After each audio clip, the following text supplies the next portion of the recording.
ज्या आख्यानाची एवढी पूर्वतयारी केली, जे श्रवण करण्यासाठी सगळे उत्सुक आहेत, आणि महत्वाचे म्हणजे त्याच्याशी माझे भविष्य जोडले गेले आहे, असे असताना मी का म्हणून वाट पाहिजे?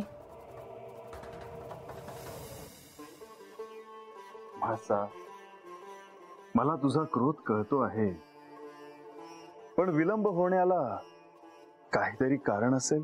असेल, पण राजसभेच्या काही पद्धती आहेत, काही शिस्त आहे.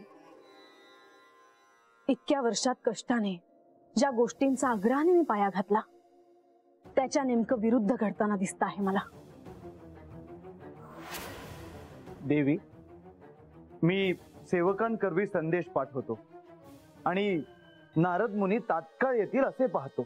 आख्यान जर तात्काळ सुरू होणार नसेल तर कामकाजाला सुरुवात होईल, राज्यकारभाराची कामं होतील.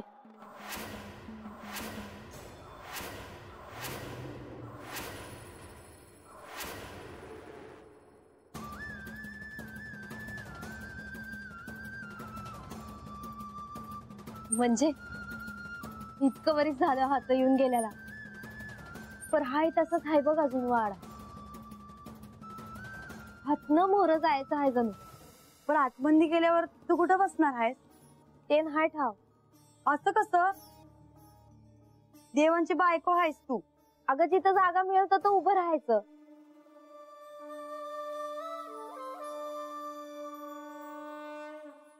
भानुबाई, तुम्ही देवांची बायको आणि असं जाणार व्हय राजवाड्यात?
देवा, आज इथे आख्यानाचा जो सोहळा होणार आहे त्यासाठी मी बाणाईला पुढे येऊन आसन ग्रहण करावे असं सांगतो.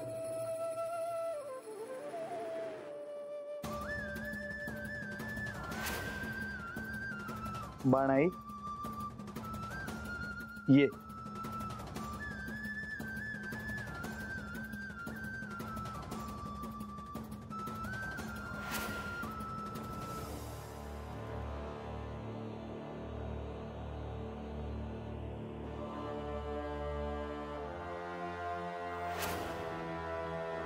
थांब.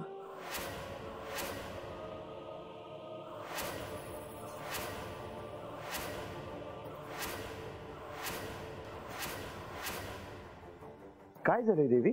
यांनी मला शब्द दिला आहे की हिची जागा मी ठरवणार.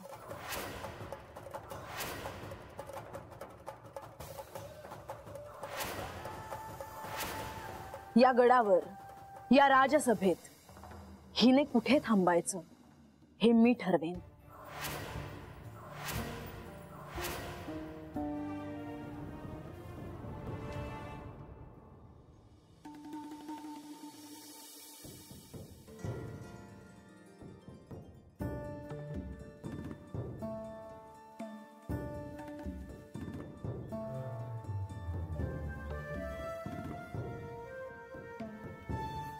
नारायण नारायण.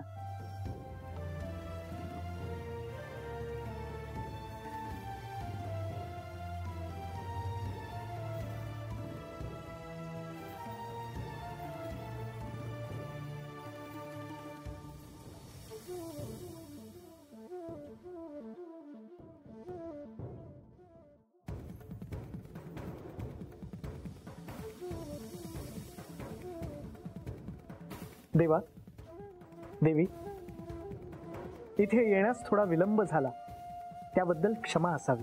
मुनिवर, ह्या जेजुरी गडावर तुमचे स्वागत आहे. मुनिवर, तुमच्यावर फार मोठे दायित्व आहे.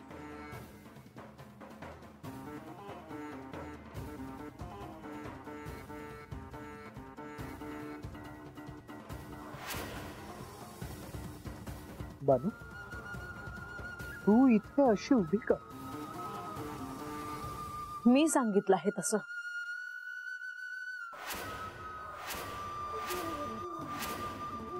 हो का? हो, तिचे स्थान मी ठरवणार. ह्या राजसभेच्या शेवटच्या स्थानावर तुझे स्थान असेल.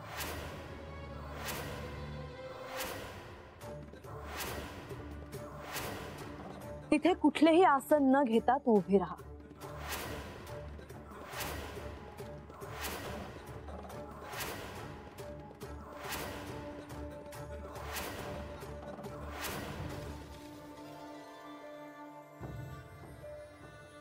बानू, म्हाळसेला मी शब्द दिला त्याप्रमाणे तुला ते स्थान स्वीकारावे लागेल.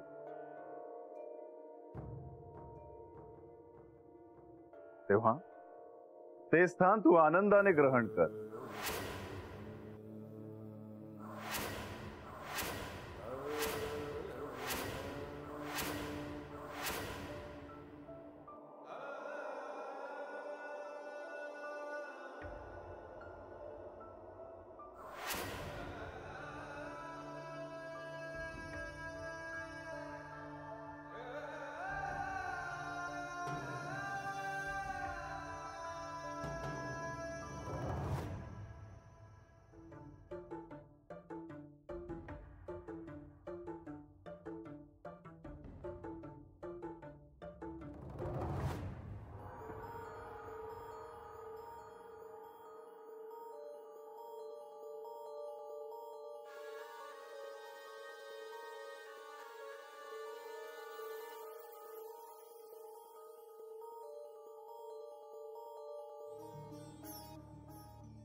बानू, परम ईश्वराकडून जे मिळालं ते प्रसाद समजून त्याचा स्वीकार कर.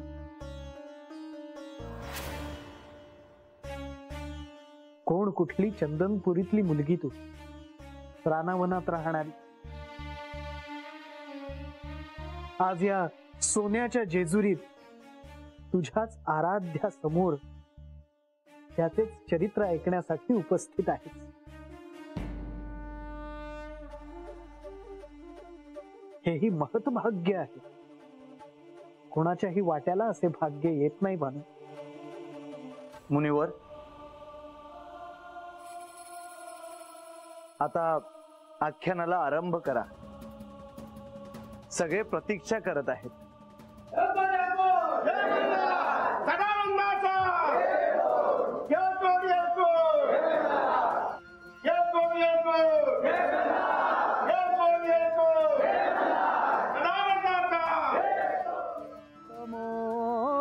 गुण विनाशिनी सकल काल मुद्योतिनी धरातल विहारिणी जड समाज विद्वेषिणी कलानिधि सहायिनी लसदलोल सौदामिनी मदंतरव लंबिनी भवतु कापि सारस्वती. ओम.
कुठे होतास तू?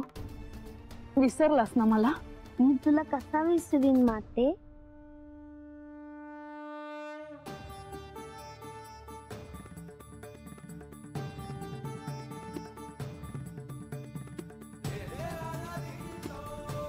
श्री खंडेरायांना माझा साष्टांग नमस्कार.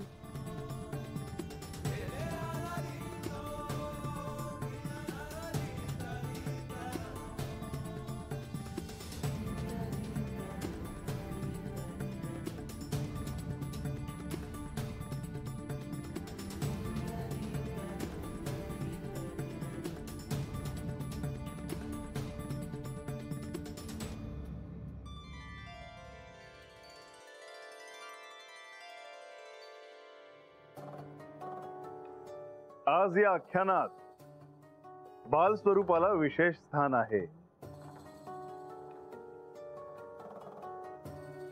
त्याचे येणे हे पूर्वनियोजित होते. मग तुम्ही मला हे आधी का नाही सांगितलं? तू मला अनेक प्रश्न विचारले असतेस. भासा, बालस्वरूपाला त्याचे स्थान दे आणि तूही तुझे आसन ग्रहण कर.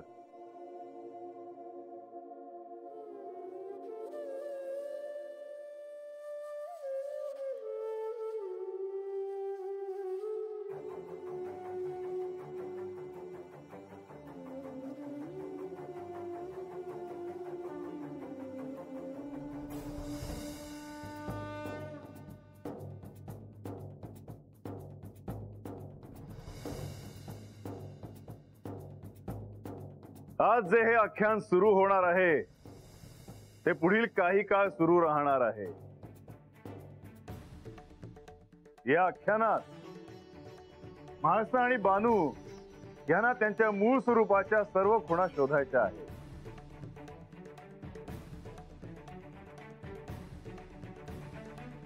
हे चरित्र श्रवण करता करता म्हाळसा आणि बानूला त्या खुणा समजण्याच्या सर्व शक्यता आहेत. जिला आधी तिच्या मूळ रूपाचे स्मरण होईल तिच्या सोबत मी कैलासात जाईन.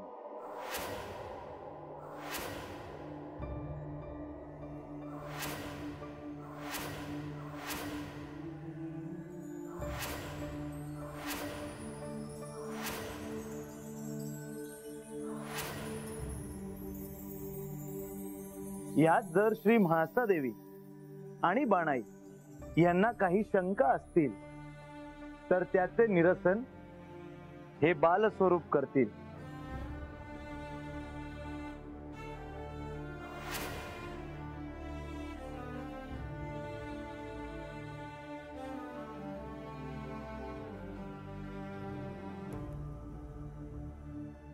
म्हणजे ह्याला आधी कुठं तरी बघितलं आहे बघ. कुठं बरं?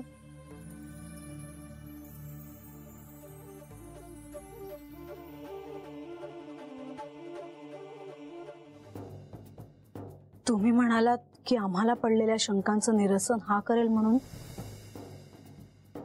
होय, या आख्यानात तुम्हा दोघींना तुमच्या मूळ रूपाचे स्मरण करायचे आहे आणि ह्यात येणाऱ्या शंकांचं निरसन हाच करणार आहे.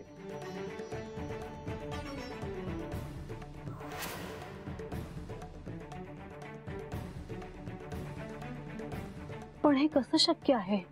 ह्यात शक्य नसण्यासारखं काय आहे? हे आख्यान म्हणजे तुमच्या प्रत्यक्ष अवतार कार्याची कथा आहे. हा कितीतरी मोठा कालावधीचा पट आहे आणि हा किती लहान आहे याला सगळं कसं ठाऊक असेल? देवी, पण ज्या अर्थी श्री खंडेरायांनी तुम्हाला आणि बानूला पडलेल्या शंकांचे निरसन करण्याचे दायित्व त्यांच्यावर सोपवले आहे त्या अर्थी त्यांना नक्कीच सगळं ठाऊक असलं पाहिजे.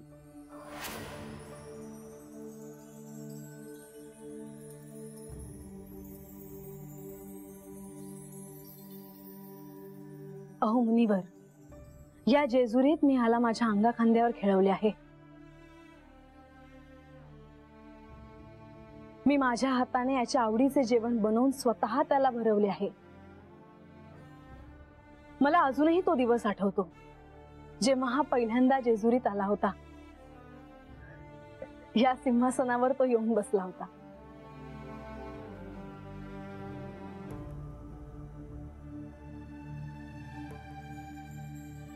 मग म्हाळसा, तुला हेही आठवत असेल की ह्या सिंहासनावरून सर्वांनी त्याला उतरवण्याचा अथक प्रयत्न केला, पण ह्या सिंहासनावरून त्याला कोणीही उतरवू शकले नाही.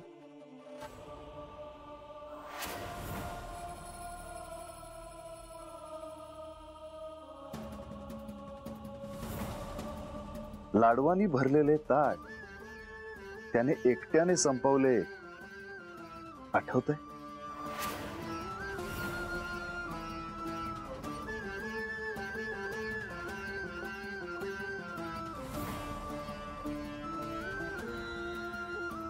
कोण आहे हा मुलगा?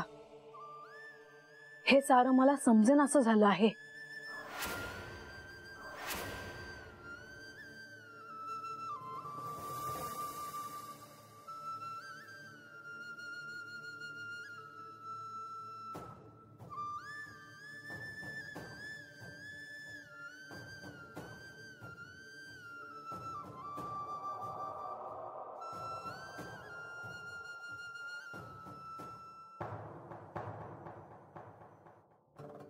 माते, मी कोण आहे ते तुला लवकरच कळेल, आणि जेव्हा ते कळेल तेव्हा तू कोण आहेस ते देखील कळेल.